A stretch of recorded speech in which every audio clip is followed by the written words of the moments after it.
Olá. Aí você vê uma foto do Belê com a família e do local onde ele diz que encontrou a nave. Uma observação interessante no livro. Mesmo ele tendo fé em Deus, ele comenta uma hora: Doravante não mencionarei mais as preces, quando mencionar refeições. É mais fácil eles não comerem do que comer sem fazer a prece.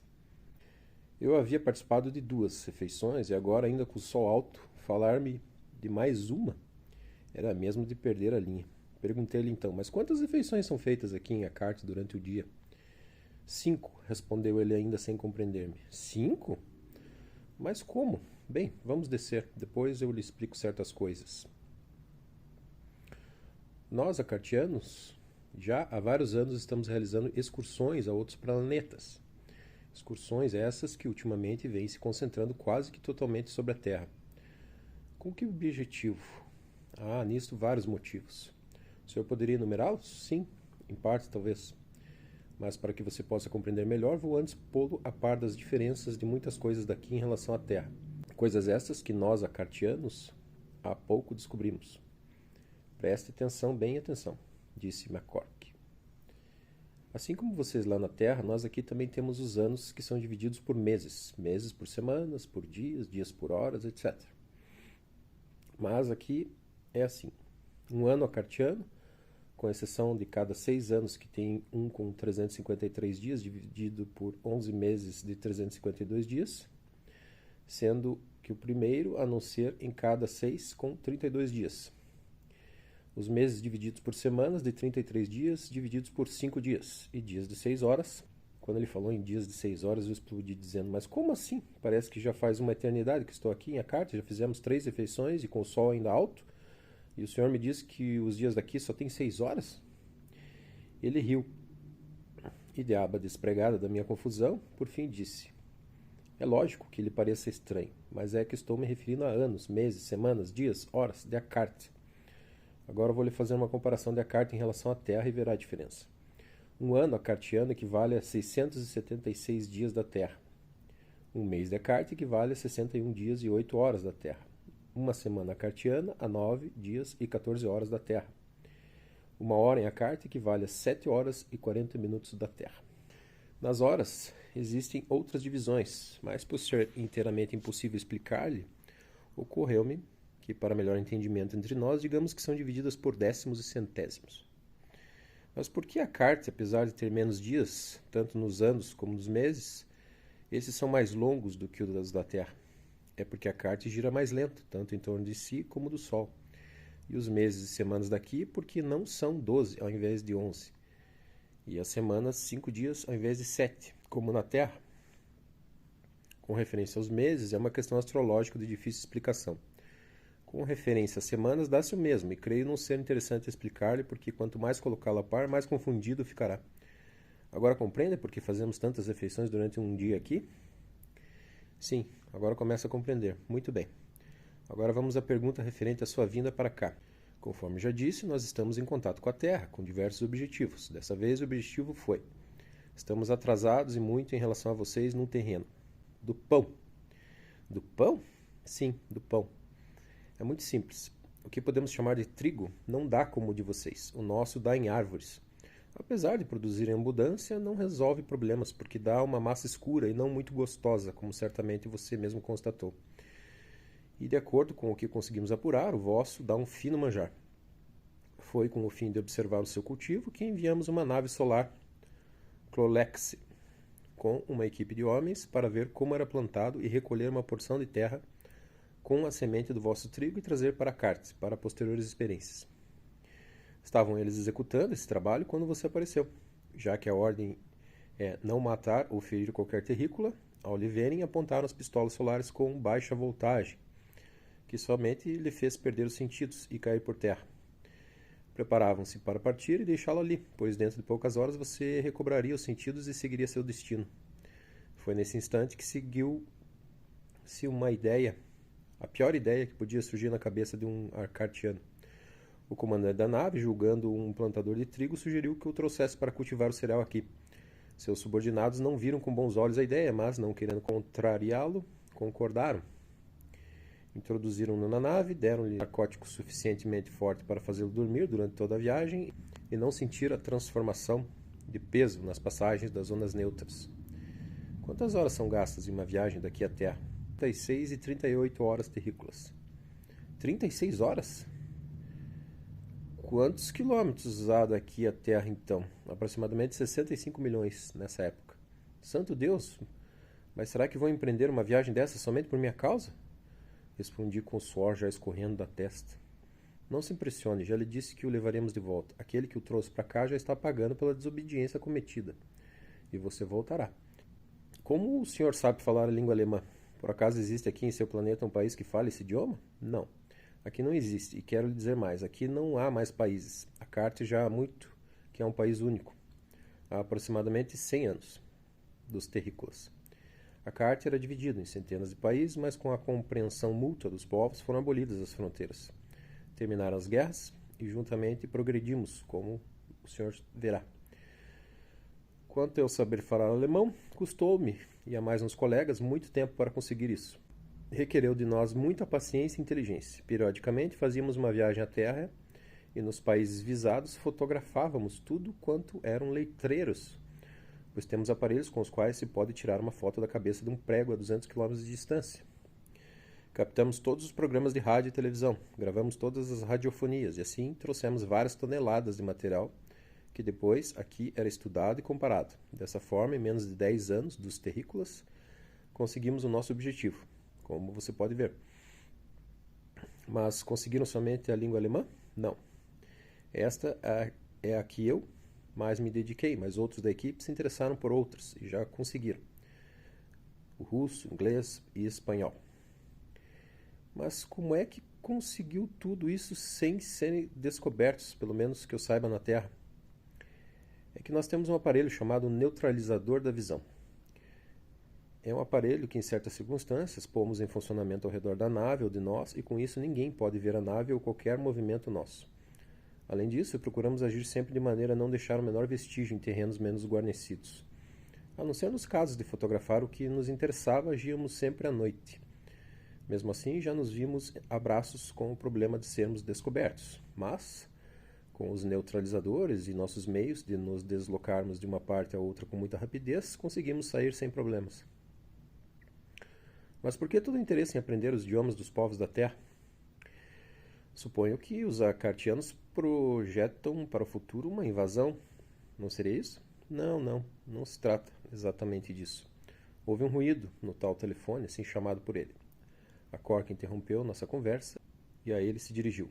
Assim que a Cork se retirou por uma porta, à minha esquerda, fiquei sozinho, recostado na cadeira com os braços cruzados, cansado e louco de sono. Comecei a meditar sobre a situação da Carte e da Terra. Eram 60 milhões de quilômetros. Não era possível, estaria sonhando. Minha mente era todo um turbilhão de ideias. Comecei a falar sozinho. Por que eu não acordo? Comecei a balançar a cabeça. Abri bem os olhos, pestanejei várias vezes, olhei para as paredes, os móveis. Pus as mãos no rosto, deu-me vontade de chorar, gritar, fazer não sei o quê. À medida que ia me aprofundando nesses pensamentos, menos entendia o que estava se passando ao meu redor. Fui obrigado a me levantar, passear pela sala, passei a mão na testa, suava frio. Tremia dos pés à cabeça, senti uma fraqueza incrível. Por fim, procurei afastar da mente aquele turbilhão de ideias. Disse para mim, ora, que insignificante é o homem perante as coisas que Deus criou. Sol, terra, cartas, tudo mais, enfim. Que adianta me torturar com o meu destino? Um pouco mais animado com esse pensamento, de entregar tudo nas mãos de Deus, prossegui.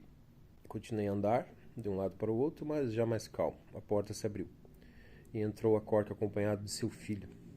Aqui eu pincelei mais um trecho de interesse, que mostra como eles têm um código moral muito rígido, muito mais rígido que o nosso. Em que ponto o seu regime daqui difere das nossas democracias? Poderia explicar-me? Ele pegou o queixo com os dedos polegar e indicador da mão direita, baixando os olhos para o assoalho, e depois de um momento de reflexão, olhou-me firme e disse, bem, poderia, melhor, gostaria, mas... Mas o quê? Perguntei. É que eu não sei qual a reação dos meus compatriotas ao saberem que lhe pus a par de tantas coisas daqui, podendo com isso complicar a sua volta à terra. Como irão saber do que estamos falando se estamos a sós, pois creio que o menino não nos entende e, além disso, não servir ou ser testemunha ou denunciante. Não, não é preciso nada disso, nem de testemunha ou alguém que denuncie as nossas trocas de ideias para o Filho do Sol e o Conselho ficarem sabendo. Então eles são adivinhos? Em absoluto. É que amanhã, quando eu lhe apresentar a eles, talvez me perguntem a respeito do que eu lhe expliquei. E terei que contar, porque nós, para salvar a própria vida, não mentimos. Porque mentindo ao homem, ofendemos ao Criador. Tinha-me servido de carne e daquele prato parecido com arroz e pão, sendo este de massa escura, de gosto parecido com o nosso pão de centeio. Voltei em seguida à carne, indicando o prato que me pareceu carne de peixe. E é carne de peixe? Sim, respondeu ele. Aprecia? Sim, dos da terra aprecio muito, mas daqui ainda não sei. Acho que deve haver muita diferença dos nossos. Não, em absoluto. São seres aquáticos que vivem na água como os de lá. E como deve ter notado, as águas são iguais. Sim, quanto à água propriamente dita, não há diferenças. É líquida, como a nossa, mas na terra, com um copo d'água eu sacio a sede. Aqui eu necessito de 1 litro. Servi-me de 2 pedaços. Provei. Era como ele dissera. Tinha o gosto igual ao dos nossos, com a diferença de serem macios, como clara de ovo batido. Apesar de toda a comida de lá, parecia-me que eu não pesava nem 50 quilos. A Cork dirigiu-se a uma coluna no canto da marquise. Eu pensei que ele fosse se apoiar nela, mas em vez disso ele apertou um botão ali existente. Surgiu então uma espécie de cerca à nossa frente para que pudéssemos nos apoiar. Pensei em colocar as mãos nela para me apoiar, a fim de ver melhor a cidade, mas não o fiz porque o frio era muito intenso.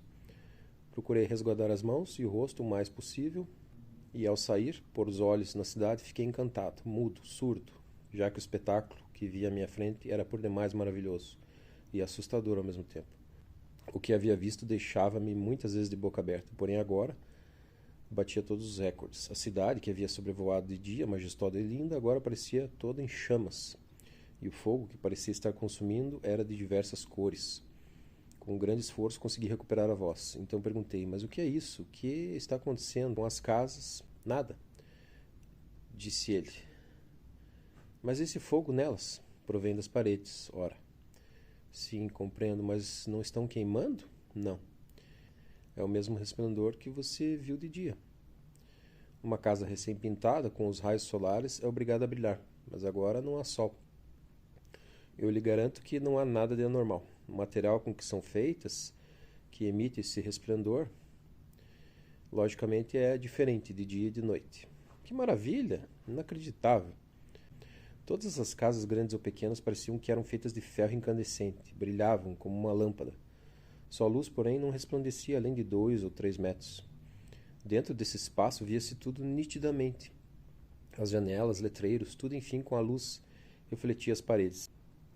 Como as ruas eram estreitas, quase alcançavam de um lado ao outro. Para compensar o escuro, no meio das ruas havia lâmpadas nos próprios prédios, mas podia-se distinguir nitidamente a claridade das paredes. A luz das lâmpadas era igual, ao passo que as das paredes variavam. A Cork entrou e tocou um botão na parede, que fez deslizar mansamente uma cama até o assoalho. Tocou um outro, deslizou um guarda-roupa e outro com pia e água corrente. A parte que eu vira na parede, com um simples quadrado, era o fundo da pia. Aqui está a cama, se precisar de água, aí tem, disse indicando a pia. Esta é a roupa de dormir e aqui a luz, mostrou-me um fio que descia pela parede semelhante aos nossos da terra. Sim, senhor, obrigado, respondi.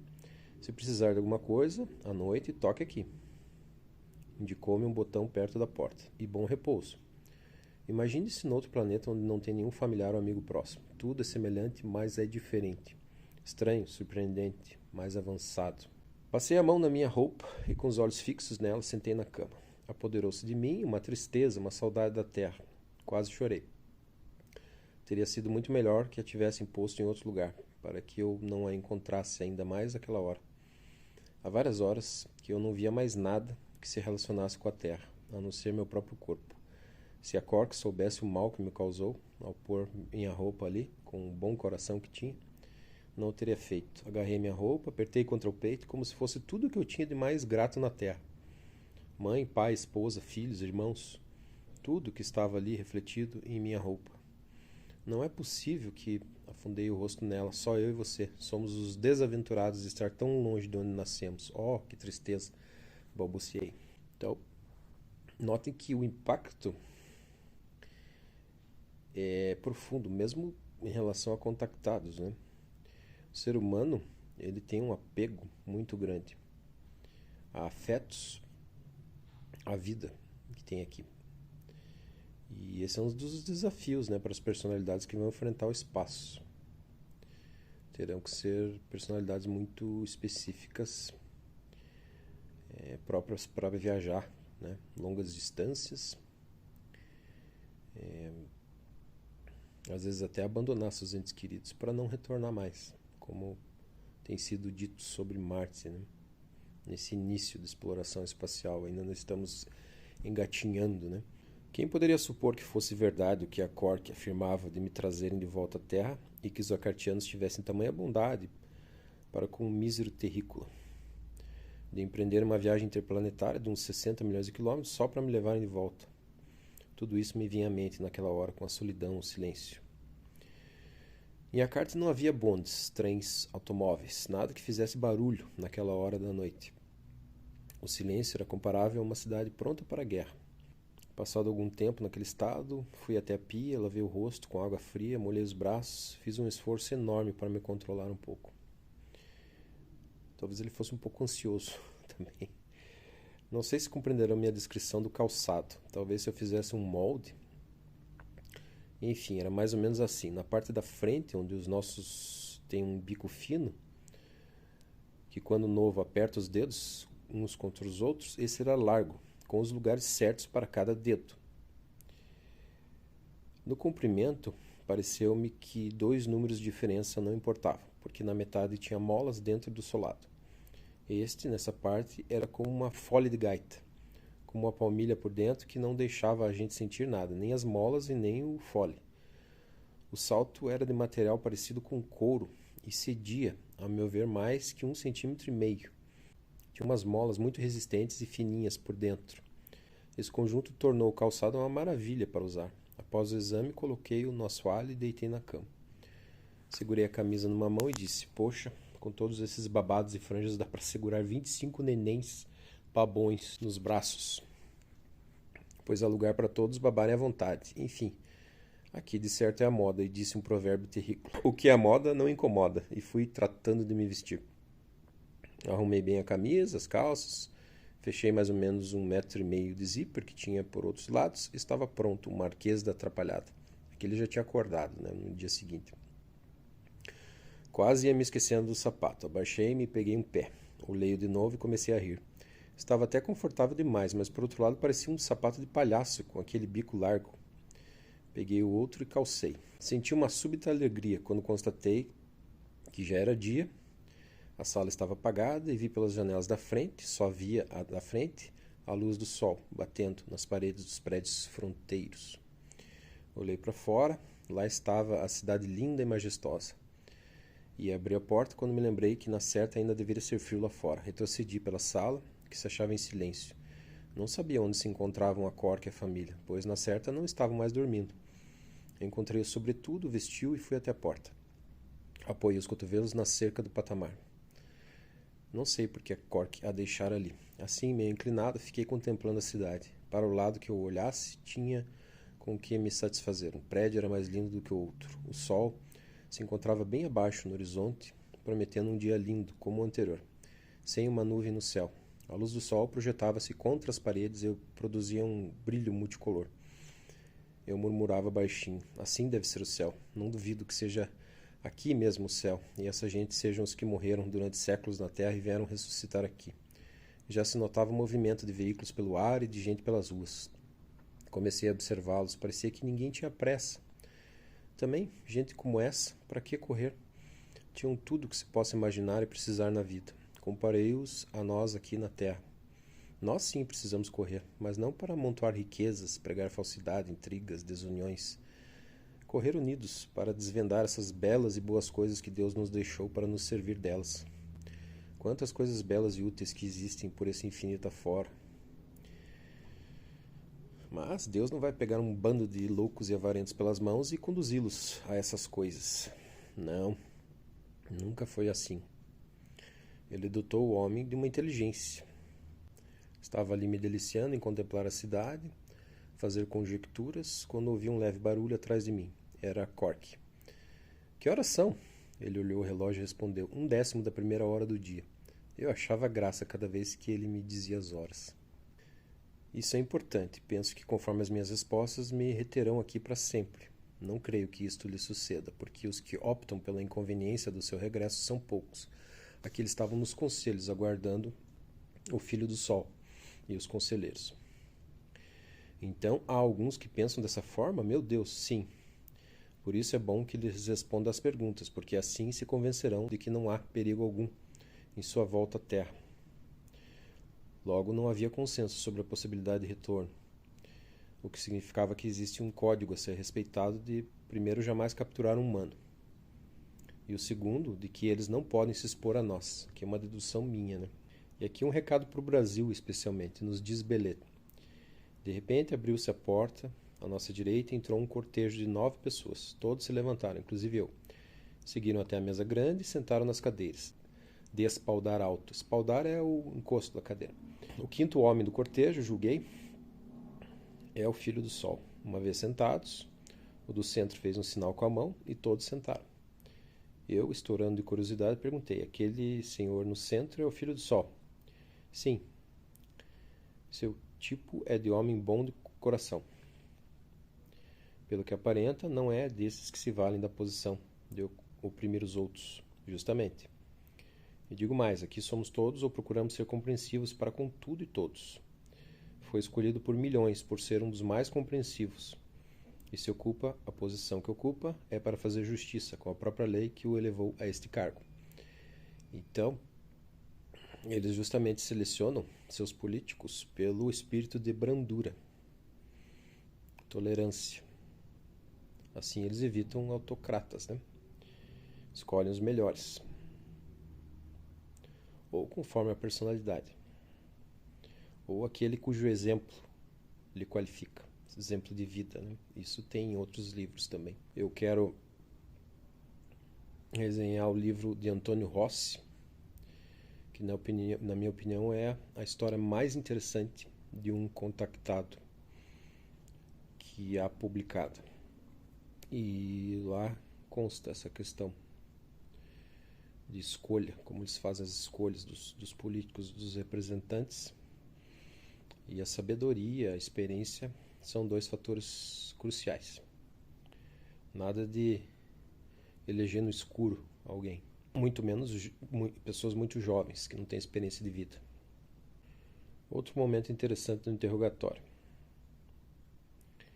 É casado? Que idade tem? Custei a responder, a orc ficou me olhando, à espera da resposta, esfregando as mãos uma nas outras. Respondi: fui 2 anos à escola quando pequeno, mas pouco aprendi. Saí da escola no mesmo livro que iniciara, primeiro ano. Está certo de nunca ter frequentado uma escola de engenharia ou astronomia? Estou. E lhe digo mais, nunca entrei em tais escolas e nem mesmo tive a honra de falar pessoalmente com um professor dessa classe. Qual é a sua profissão na Terra? Se não faz diferença, este senhor, indiquei a Cork, pode explicar-lhe, pois já lhe disse tudo detalhadamente. Com a concordância deles, a Cork fez um relato de tudo o que eu lhe havia contado.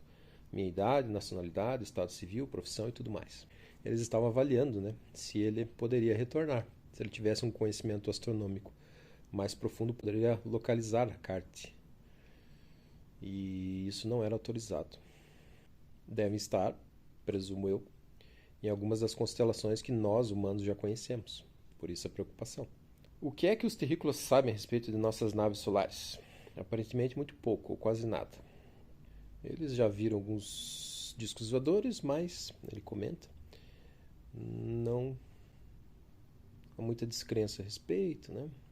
Todos riram, na minha opinião, de chamá-las de bandejas voadoras. Eu me alegrei e disse mentalmente: está ficando boa coisa. Então, cedeu-se a palavra a um sujeito com cara de morte. Eu admirava a cor da pele daquela gente. Tinham todas umas cores de quem viu do sepulcro.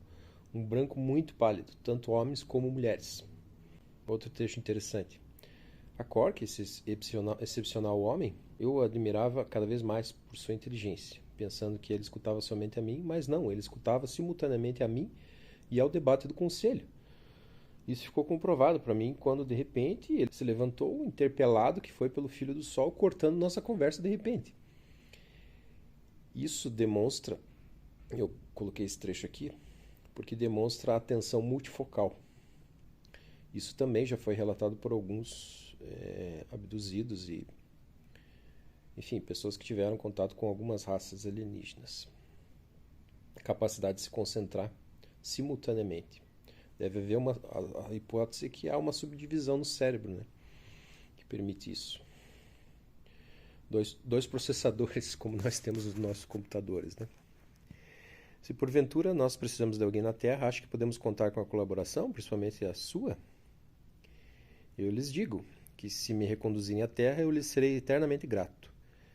E se apresentar a ocasião, de uma maneira ou de outra, e puder prestar algum auxílio a um de vocês, eu farei, até com o sacrifício da própria vida. Creio que algum dia possivelmente será mesmo de grande valor para nós na Terra, e se isso acontecer, prestará um grande serviço a nós e também a vocês mesmos, e aos que lhes serão caros na Terra. Aqui ele antecipa o grande pulo do livro, que eu não vou deixar explícito para estimular a curiosidade das pessoas em lê-lo. Mas como poderei prestar auxílio a um povo tão poderoso como os acartianos? Comparando com o corpo, a menina dos olhos também é pequena. No entanto, sem ela, não se pode ver nada. Isso é, respondi sem entender bem o que ele queria dizer com isso. Terminada a explicação do conselho, o filho do sol tomou a palavra e disse: A Cork traduziu-me depois. E já que de agora em diante minha resolução será do conselho também, o povo de Akart resolve o seguinte: como este ente terrícola não veio até nós por sua própria vontade, sim trazido por um dos nossos, a bem dizer a força, e como o nosso espírito de bondade e também o nosso alto senso religioso nos ordena não prejudicar ninguém, não nos resta a alternativa, senão a de levá-lo de volta à Terra. Digo mais, já que ele muito viu e ouviu sobre a carta, peço ao Sr. Acork que o induza a ficar conosco mais 2 dias, até o nosso dia de guarda, e que, assim que findar esse dia, partirá uma nave para levá-lo de volta à Terra. Mas, se ele desejar partir imediatamente, que o leve.